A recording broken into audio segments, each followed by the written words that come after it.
Say hello to YouTube, guys. Hello, YouTube. We're gonna watch together Nakey Jakey's newest video. It's called. It's called. I don't know what it's called. What is it called?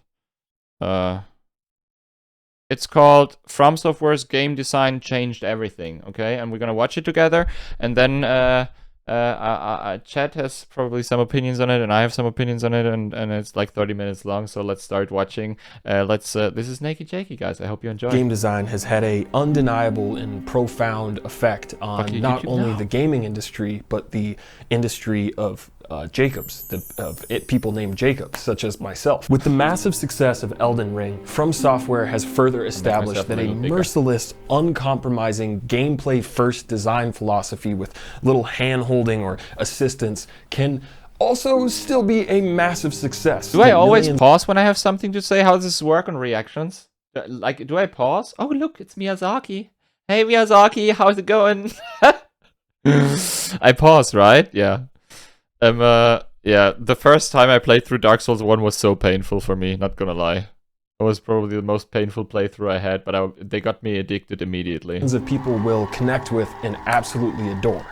I am certainly one of those millions. And while typically brilliant, I also believe that Fromsoftware's games are unfortunately far from perfect, and Elden Ring is sadly no exception. And I want to talk about it. But first, I must warn you that I will be spoiling the absolute Moonlight Greatsword out of all of these games, so if you haven't experienced them for yourself, particularly Elden Ring, I strongly suggest you hit pause on this video and go savor.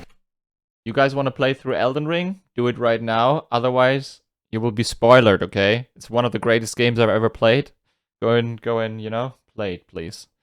Otherwise, they will claim your stream and stuff. Wait, you mean like Nakey Jakey or what? I don't think so, right? We're gonna talk about it a little bit. And you guys, obviously, I'm gonna read chat as well. If you guys have anything to say, please write into chat, okay? That experience first and come back in about 200 hours because it is quite possibly the greatest experience I have had playing a video game in my 28 years of holding a Player 2 Mad Catz controller that isn't actually plugged in. Regardless, I believe it is no exaggeration to say that in the world of video games, Fromsoftware has truly changed everything.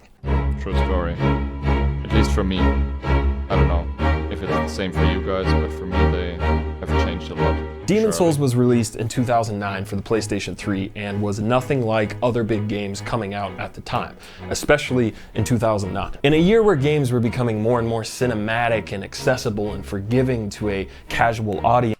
But, real quick, okay, Uncharted is probably one of the best games I've ever played. Even though it's very cinematic and it's basically the opposite of Fromsoftware games, Uncharted games, especially Uncharted 2, 3, and 4, 1 is not that good. Uncharted 2, 3, and 4 is super fucking good. Why does he sit on a ball? He always sits on a ball. Crawled out of a wet crypt and said, "I will kill you." Demon's Souls, like all the Souls games that came after it, is a very challenging and unforgiving video game. A difficulty that fans of the series often lovingly refer to as hard but fair. So let's maybe settle on hard but mostly fair. After joining FromSoft in 2004 and working as a coder on the Armored Core series, Hidetaka Miyazaki took over as director on a struggling high fantasy project that was running into some serious issues during development. Because the project was already seen as a failure inside the studio, Miyazaki was basically like, I'm gonna take this thing and I'm gonna take it out back to the garage, I'm gonna do some stuff to it, inspired by FromSoft's own. Nash, thank you so much for the raid, dude. Welcome. We're just watching Nakey Jakey video from like the Fromsoftware game design changed everything. That's the name of the video. How was your stream, dude? Thank you so much for the raid, and I hope you guys had a great day. I got hit on the God run, and we're now watching this together. And this might end up on YouTube, so if you have something nice to say about the YouTube CEO, please post it into the chat, okay? That would be nice. Thank you, dude. Hello. On Kingsfield series, Miyazaki wait a second, did you guys play Kingsfield? Because I've never touched it. Like, none of these games. I watched it, some on Lobos stream and shit, but I've never touched, like, Kingsfield. Other than the ones I watched. to make a dark fantasy gameplay-driven experience in collaboration with Sony Japan Studios. A challenging but rewarding experience that took gaming back to its basics, something he felt was dying out at the time. During development, Miyazaki actually tried to keep the harsh difficulty aspect on the low from publisher Sony, fearing that they might want to change it for being a bit too extreme, much like a BMX riding video game that sucked. Breaking down the basic gameplay of Demon's Souls will effectively break down the basic gameplay for all of the Souls games that followed, because the very core design pillars have gone largely unchanged. It starts with a character creator that, before you say anything, I know it gets better with time, that lets you pick a starting class, dictating your capabilities with different weapons or magic. A third-person lock-on camera system for combat that improves on the Z targeting system. Was there nothing like Demon's Souls back then? Because is anybody in chat who played Demon's Souls when it released? And was there nothing like it? Why was it such a huge success at some point, you know?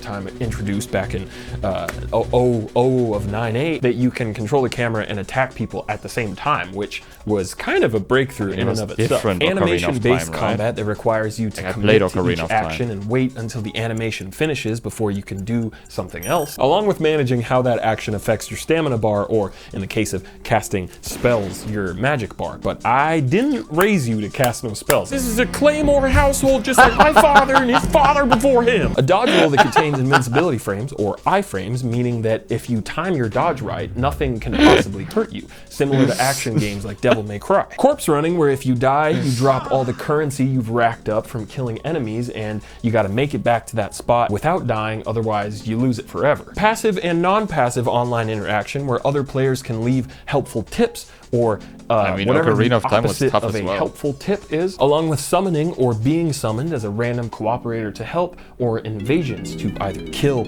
or be killed. And you know, the gameplay of each individual Souls game obviously goes a lot deeper than that, with different complex systems and healing items and stupid convoluted bullshit like world tendency that you need a fucking master's. Oh, real quick, do I have to change the category? I can't just stay on Dark Souls because we're watching a Dark Souls video, right? I don't have to change it, probably. Hopefully. Dirty Colossus. Degree to understand, but the challenging and methodical... The most fucked up thing about Demon's Souls was, I'm sorry, I'm pausing too much, but I have to say this one thing. The most fucked up thing about Demon's Souls was, when I played through it the first time, or it was for all of us the same, hopefully, that it gets harder the more you die, you know? Like, the game fucks you more. It's like a loop of doom. And there are these red phantoms everywhere, and they're gonna start fucking you, and then I say fuck too much because this is on YouTube, and they will demonetize it. Fuck. Combat system. That has always been the beating heart of all of these games.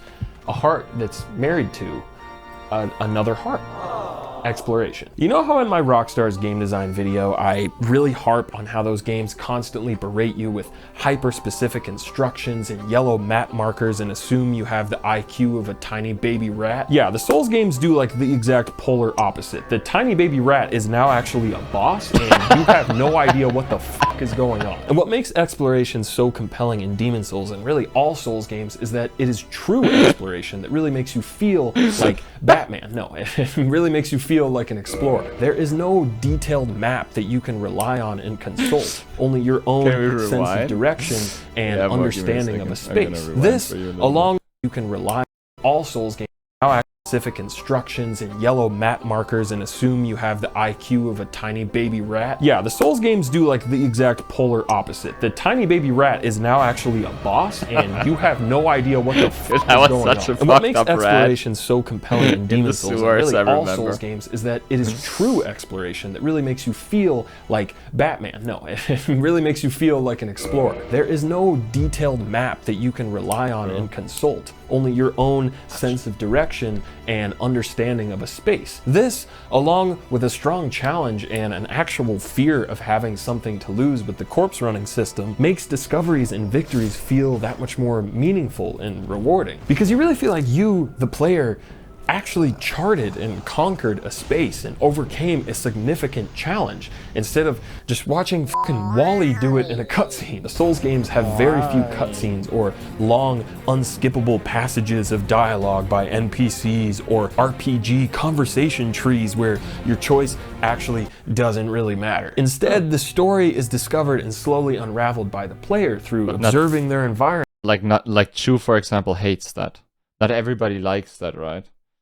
Like Chu is the type of person, she really wants the story to be like told by the game, you know, and reading item descriptions and inevitably watching VOTS videos because I don't understand any of this. So you're saying the rat was like a king at some point? Or I appreciate Miyazaki's approach to storytelling though, because it's very unique to the medium of video games and was actually inspired by his real life experience of reading English language sci-fi and fantasy books as a kid that he couldn't fully understand but would fill in the gaps using his imagination. The story is so much more about the general mood and atmosphere and feeling of exploring a place rather than scripted plot points or set pieces. The innovative online elements of summoning random strangers to help you out was actually inspired by Miyazaki's real life as well, where after his car was trapped in snow on a hill, a random group of strangers showed up. You guys know that pushed story? The car out of the snow and then mysteriously drifted off into the night like ghosts, drifting in and out of his world at a poorly framed pace, 30 frames per second. These games also have some tech. Yeah, no joke. I don't know if that's true, but that's like a kind of what the people in the Soulsborne community tell, is that that's how he came up with co-op play. It was like stuck somewhere and then like strangers helped him and just like went away into the night, you know? And that was the moment when he basically came up with the co-op.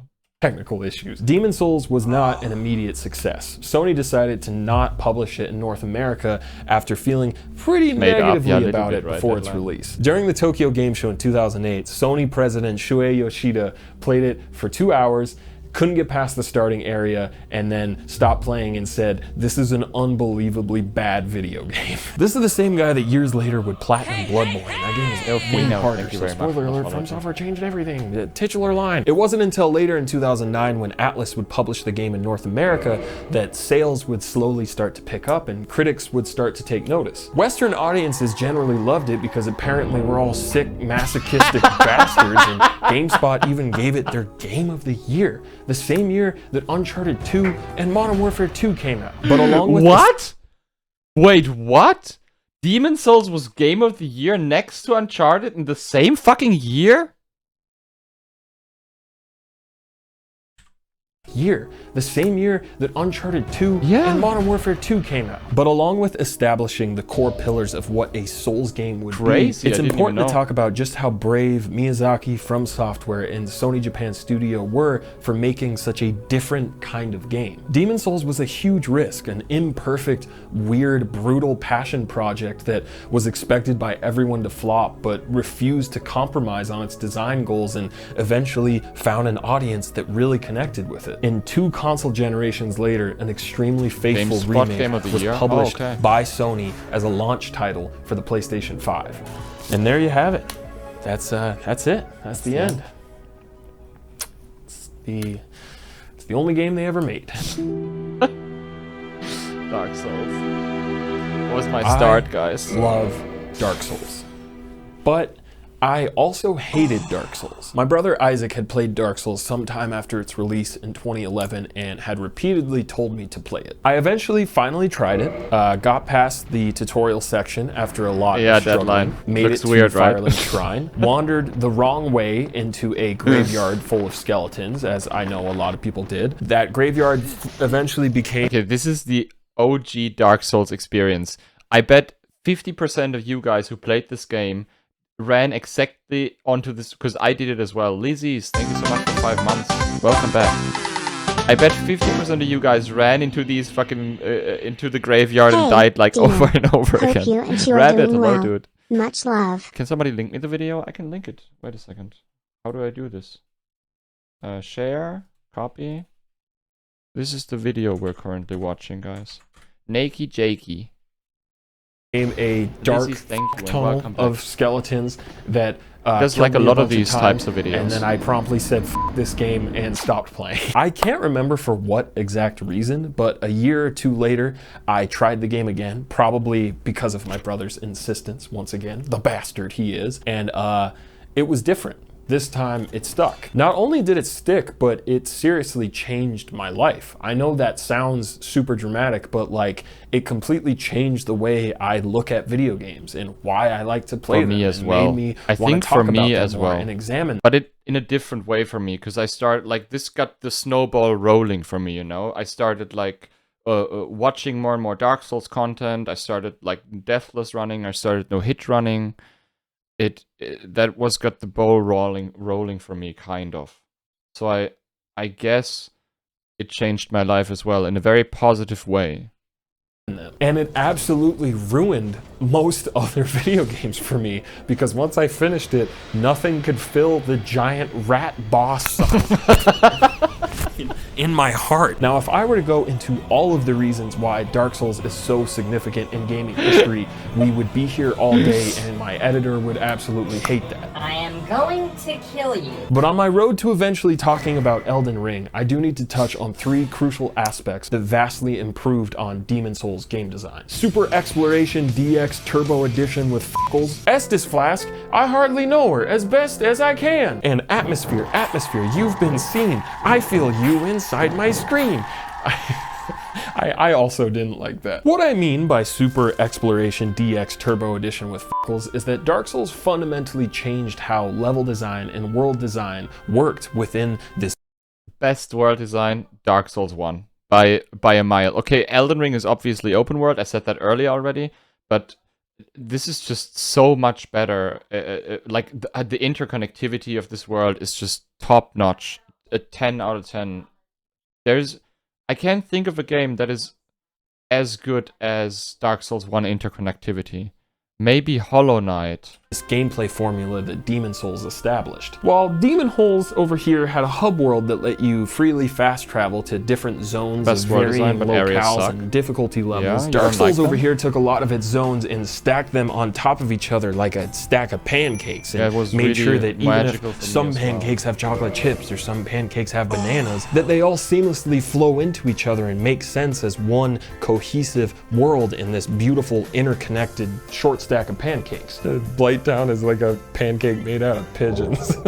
During the first half of the game, you have no fast travel, and all of the areas are connected in multiple complex ways like a maze. So there's this palpable sense of danger and tension that slowly rises as you venture deeper and deeper into this beautiful, mysterious world that is very clearly inspired by Berserk, which is amazing. I wish I would have saved my first playthroughs of these games. They were so painful. Dude, Blighttown, it took me like 7, 8, 9 streams to get through Blighttown, I believe. Tension is so brilliantly paired with the new addition of bonfires. Resting points that let you catch your breath for a second and spend your hard-earned currency from fighting enemies and bosses on leveling up your stat points and refilling your much-needed Estus Flask. I am of the pretty firm opinion that the healing mechanics found in Demon Souls and Bloodborne and kind of Dark Souls 2 are vastly inferior to the standard Estus Flask system found in the other Souls games. The Estus has a specific amount of healing charges that you can increase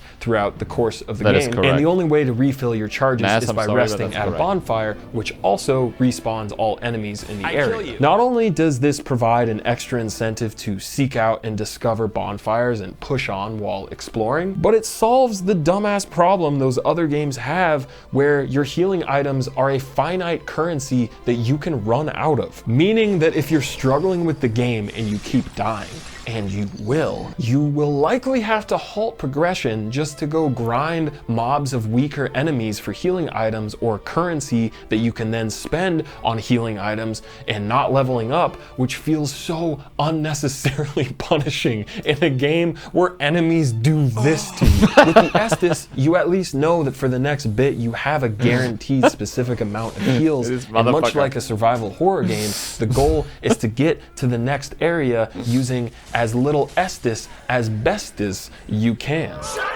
I think one of the greatest single improvements over Demon Holes over here is the atmosphere. I will never forget how it felt to get lost in this world. Struggling my ass off through Undead Burg and Undead Parish, and finally being rewarded by finding that shortcut back to Firelink Shrine and hearing that comforting music creep in. That seriously changed the trajectory of my firstborn son's life. He's getting... When you find the shortcut and then you go down there and then you're at Firelink Shrine again and you're like fucking mind blown by it. It's such a little loop technically. Hey, Recycle, hello dude. But it's so, I don't know, it changed everything for how I saw like world building at that time.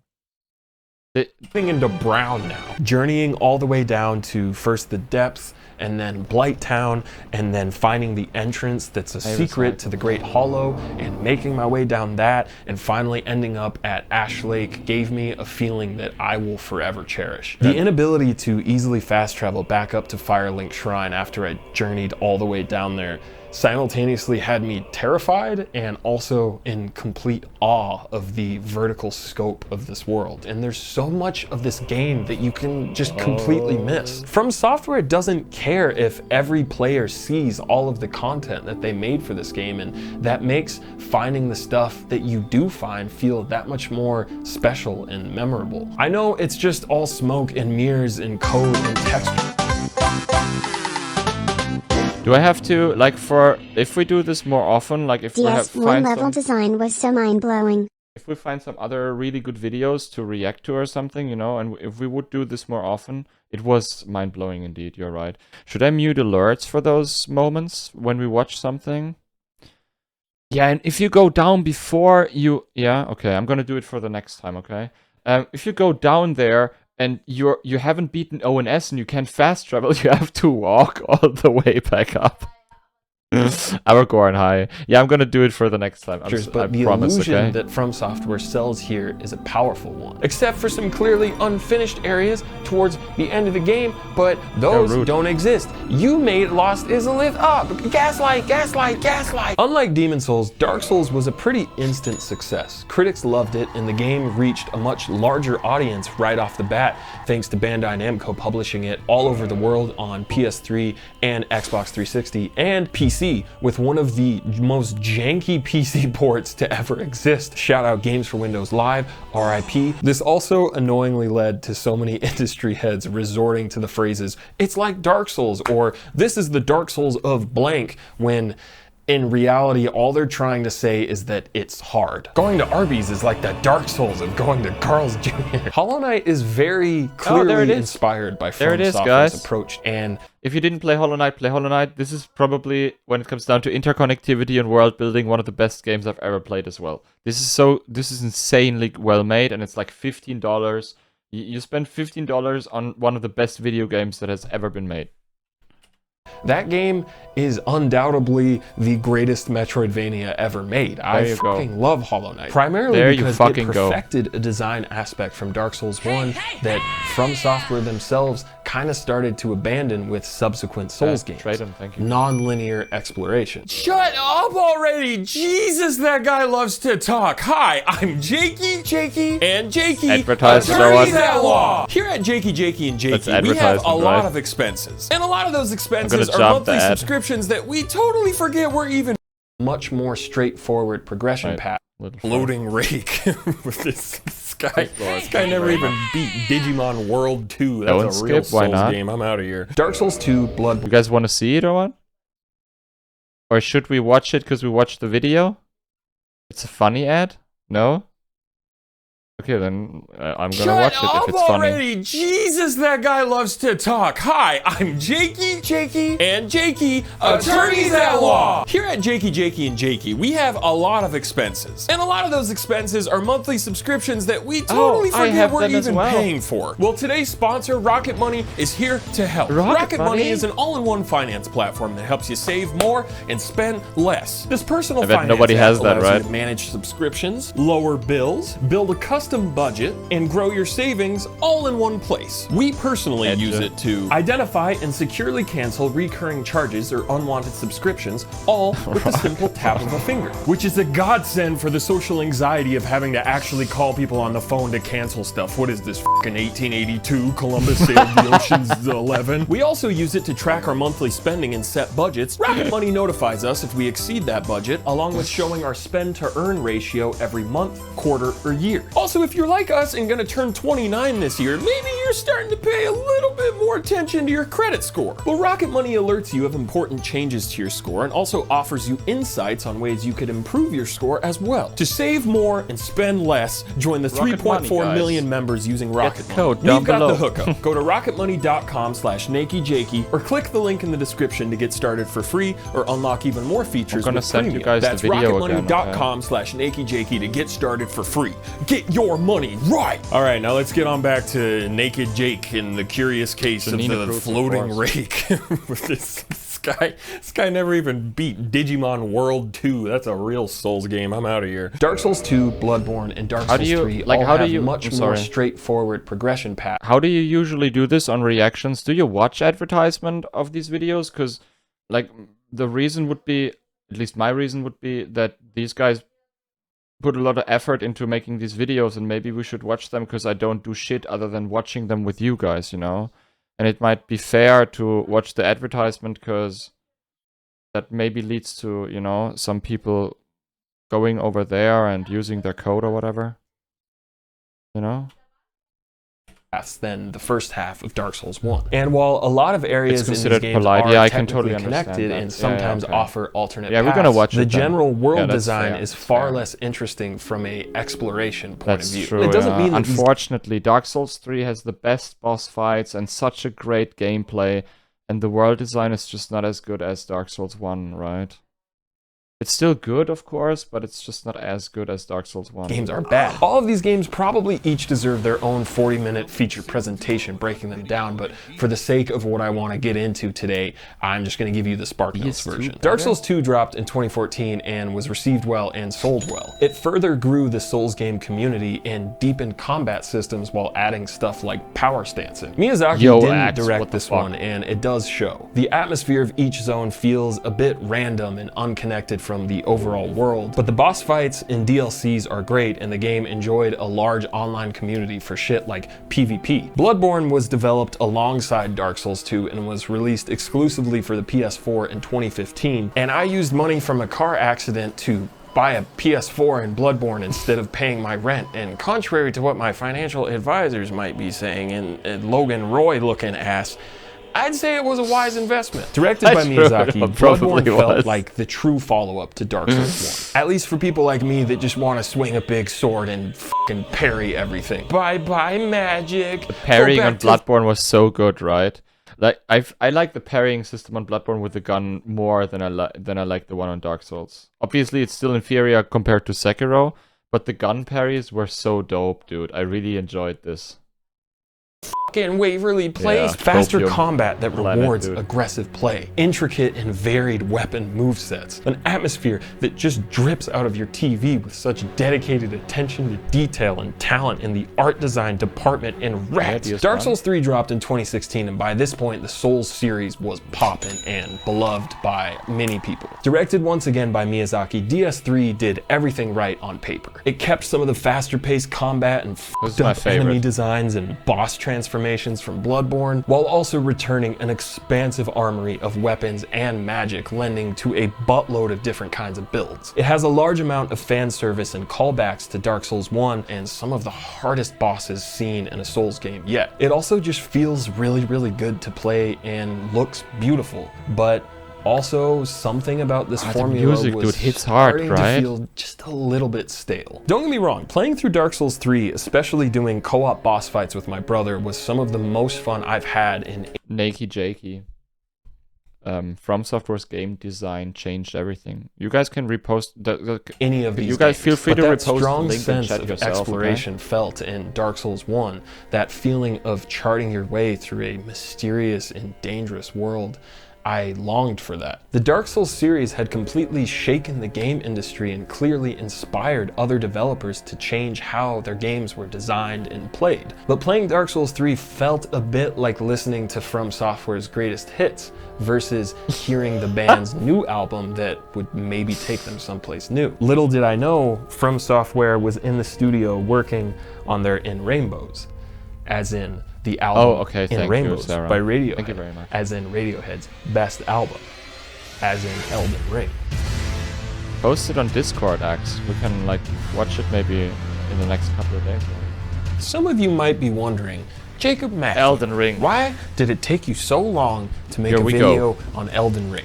And I have two answers for you. A, last year I was very busy working on an album called Romcom, shout out jakeymerch.com. And B, this game is just too damn big and felt too daunting to dissect and talk about, and I also just wanted to keep playing it, but I feel like I'm finally ready to get into it with my support group. That's you. This is all of you. Where do I even begin though? Elden Ring isn't perfect, but that's also what makes it so compelling. It's not properly balanced. I mean, none of these games are. They never have been. FromSoft has pretty clear favorites when it comes to certain weapons and buffs and spells. You can absolutely break these games in half if you really want to. But the sheer depth of content that Elden Ring slowly unveils to you during your 200... How beautiful some areas are, right? The first time you step into Lanedale, the Shivra rivers, there's so many beautiful, like well-designed areas in this game. It's just ridiculous. Watch a video not on full screen to see the title in the video visible. Oh yeah, you can see it up here when I stop it, right? Like when I pause it, you can see it like right there.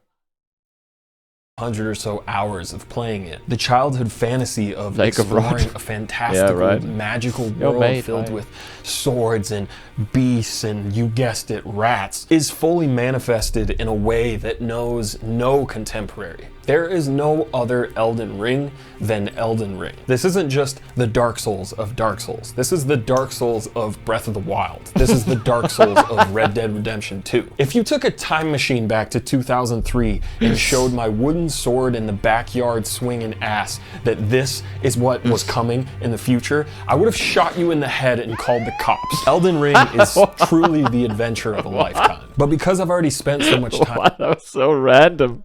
What the fuck? What? Okay. I'm talking about the core design pillars that all of these games share. I want to instead focus on certain pillars that Elden Ring innovates on or potentially fails to innovate on. Exploration and scale, dungeons and dragons, starring Chris Pine, and difficulty and accessibility. Where Dark Souls 1's world is like a short stack of pancakes, all connected, Elden Ring's world is like a giant stack of pancakes, and you took all those pancakes and you spread them out across a giant table. And most of the pancakes are touching each other, and some of the pancakes have other pancakes hiding underneath them, and other pancakes might transport you to far pancakes in f***ed up ways, and some of the pancakes... But Elden Ring might be a little bit too big. Like, maybe Elden Ring should have been a little bit smaller, right? Just on fire and make you feel fear.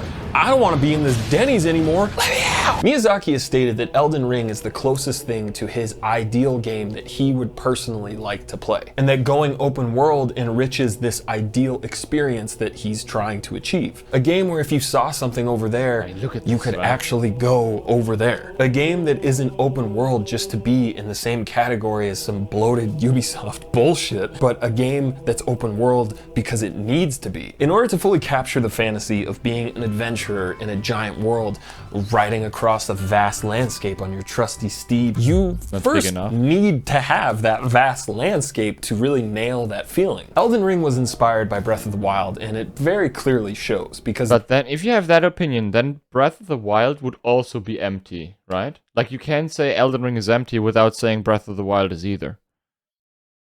Because I would argue Breath of the Wild is emptier. You can just, like, play around with the physics a lot, and it's a lot of fun. It's beautiful, and I loved playing through it. But you have to say then is empty, okay?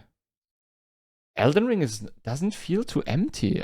I never felt like, you know? Like Breath of the Wild, Elden Ring knows and expects that your curiosity will naturally lead you to finding interesting things. There doesn't need to be an overwhelming list of things to check off or obvious map markers going, over here! Over here! Because that would totally rob the player of a true sense of mystery and discovery when exploring this massive world. Elden Ring is very okay with hiding its hand. This is what the map looks like when you start the game, and this is what it looks like when you finish the game. Dude, insane, right? And these are the pancakes that are cooking underneath you the entire time. Having a chest throw a smoke grenade at you in the starting area and being transported and waking up in one of the most giant late game areas and checking the map and seeing it zoom out like that was an experience I will never forget. And the lore behind the lands between is so rich in detail and intrigue. Miyazaki's style of storytelling through gameplay, combined with the Bible of world history that George R.R. Martin developed for this game,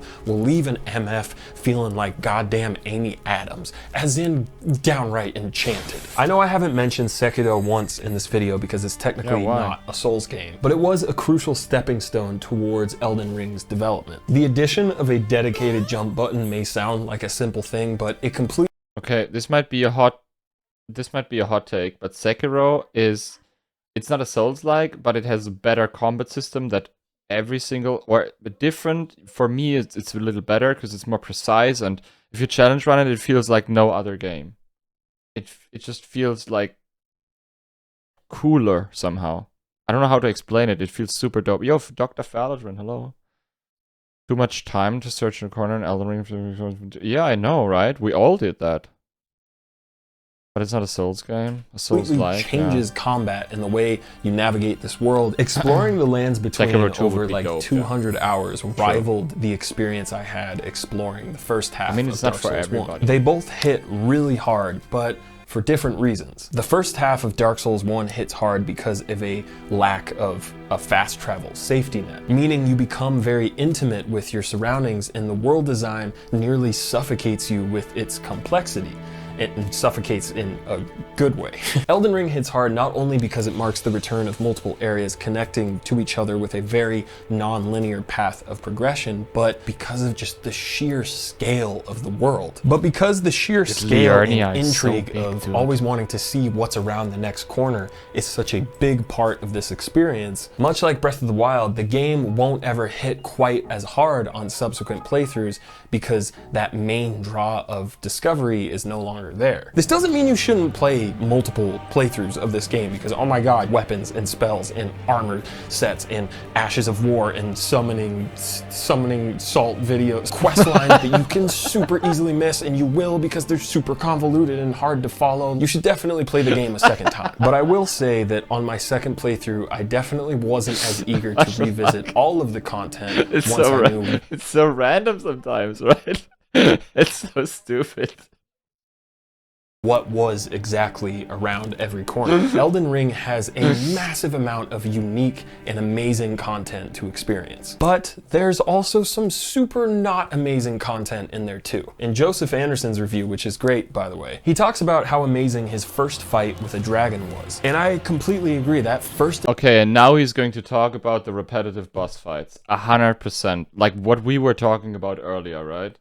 This is going to be 100% about the repetitiveness, that every dragon is the same encounter and with whatnot. the dragon in that big ass wet field or whatever, and he's like breaking all of the physics objects. It's amazing. It's such an awesome gameplay moment that is just naturally experienced in your exploring of the world. But I also agree with Joseph's point that because the game ends up having like a billion other dragons that you find, there's seriously so many dragons, and they all mostly have the same moveset. It kind of takes away a bit of the oomph of that first experience. It doesn't mean that first experience is invalidated or made bad, but more so it's like if you ate pizza for dinner every night and eventually you were like, all right, I don't really want to eat dragon pizza anymore. Can we have like rat pizza, mom? The same goes for a lot of Elden Ring's catacomb dungeons. Similar to the Chalice dungeons in Bloodborne or the shrines in Breath of the Wild, the quality of experience you might have in one of these copy-paste interiors is a bit of a dice roll. In all of the Souls games, you never know exactly what items you're going to find as rewards while while exploring, but the areas and bosses are usually so interesting to look at and explore that the real reward is really just getting to experience that area and fight that cool boss. So even if the reward is something you're never gonna use, like another fucking spell, you don't really regret doing it because it was a really cool experience. And also for me, like just like seeing everything is kind of reward enough in these games. I've never had like, when I found an item in a dungeon and it wasn't for me or my build or whatever, I've never had that feeling of, oh man, it was not worth it to go there, right? And also we talk about it all the time when you find something new in the community, right? For the dungeon itself, exactly. Same does not apply to Elden Ring. All of these catacombs are not created equally. Some will have a cool and unique boss and a really useful piece of loot, and others will have a boss you've already seen a bunch of times and an item that you will forget about the second you leave the catacomb. Funny enough, this is actually a problem that's remedied by a second playthrough, because if you have a wiki open, you can just avoid doing all the dungeons that aren't worth it. But on a first playthrough, the one that's the best and the most memorable, you don't know what all of these have. So if you're like me, you're probably going to do all of them and get pretty burnt out on fighting the same little statue fuckers and these pieces of shit. For the most part, the enemy and boss variety on display in Elden Ring will blow your back out most of the time. But seeing unique experiences that you've cherished, like the reveal and spectacle of fighting Astel, boss, right? natural born of the void, get copy-pasted into a separate dungeon, or fighting a godskin fucker, or both of them for like the 5th time, it's a bit disappointing. The nice thing about Elden Ring though is that you technically don't have to do most of this. If a boss is too hard or if an area is too okay, but could we argue that you don't have to, you know, you don't have to fight all the godskins except for the duo, of course, and you don't have to fight, you know, the 7,000th dragon or whatever? I understand in the first playthrough you're gonna do it all, like Clo Guys in chat, for example, and you get, like, you can be bored of the 7th magma worm or whatever. But after that, it's okay-ish, right? Kind of what he's, I guess that's kind of what he was saying. Annoying for you, you have so many other options of yeah, things to if you want to go for Rykard, to fight, yes, places to see. But this also potentially leads to some issues with the game's design. Previous Souls games that had a more linear progression path could quickly halt your progress with a super tough boss, and you would have to either grind enemy mobs for souls to level up or just slam your head against a wall until you hopefully eventually break through. Elden Ring, being mostly non-linear, actually remedies that problem and finally adds a sort of difficulty slider to the Souls games. If a boss is giving you a swirly, just go do something else. Maybe find a better weapon, learn some new skills, or spend time practicing your parries against weaker bosses. I don't know, there's a lot of stuff you could do. Then once you're What do you mean by offensive? Instamo? Astel and Godric? You mean like offensive in a way that there's a second Godric in the Everett jail and a second Astel? That it's like Can you hear Chew in the background, by the way? better prepared, head on back to that boss that was fucking you up and say, "It's opposite day, you slug." Huzzah! That's pretty amazing, right? This makes the game so much more accessible and less intimidating to a new player that's never been beaten to death by a rat before. But this system of sort of choosing your own difficulty can also potentially rob you of a compelling experience. This game is so goddamn big that there's bound to be stuff in the early areas that you won't find until way later in the game. And when you do find it, maybe it's a super awesome, unique boss battle with like a really cool reward that you beat in like 2 hits. In some cases, this feels amazing. It fully feeds into the... Okay, yeah, exactly. I think this is exactly what it should be. Imagine they would scale with you. Then you would never have that sense of progression, right? When you go back into an earlier area and then you like just slaughter something, then you like really feel like you get way stronger. I find it important. The power fantasy of wanting to make the biggest fucker like on alive. Diablo, like on Diablo, super satisfying to just totally fart on a boss that once had you breaking 2x4s from Menards over your leg. But sometimes it can feel underwhelming and disappointing. I think the fact that the game doesn't have level scaling for enemies is much better than an alternative where it did. Because level scaling can often make a game world feel pretty artificial and your progression feel pretty meaningless. But I do think there's a world where you could have a bit of both. I think if you visit areas in the game that you're very obviously over leveled. I agree, in Stamo, yeah, it can, absolutely, I agree. Especially in some boss fights, yes. It's not a perfect game, but Elden Ring, like, I'm a huge fucking fan. I love it. And it might be a 9 out of 10 game, because it has some flaws, but there's no perfect video game out there, is there? Leveled for, the game could maybe flash a little prompt that says, hey, do you want to make this fight scale to your level to maybe make it a bit more satisfying, and maybe we give you extra runes as a reward for upping the difficulty? I would love that. Mark Brown of Game Maker's Toolkit makes a great point in his video about how Hollow Knight actually changes the layout of early areas and ups the difficulty of enemies to keep things more challenging and interesting later in the game. And I think that's a great example of something that Elden Ring could have potentially done as well. Speaking of rune rewards for defeating enemies, holy shit, they are all over the place in this game and make like zero fucking sense. Donkey talks about this in his Elden Ring video, and I wholeheartedly agree. Like, the difficulty of an enemy does not correlate to how much money you get for defeating them. It's honestly ridiculous in a lot of cases. Also, let's talk about respeccing stat points. Once you defeat Renala at the Wizard Academy Raya Lucaria, you unlock a way to use specific larval tier items to reallocate all of the stat points that you've spent money on, and this is amazing. This means that if you find a weapon or spell that you really fuck with but don't have the stats for, you can retool your character to be able to use them and switch up your playstyle and experience one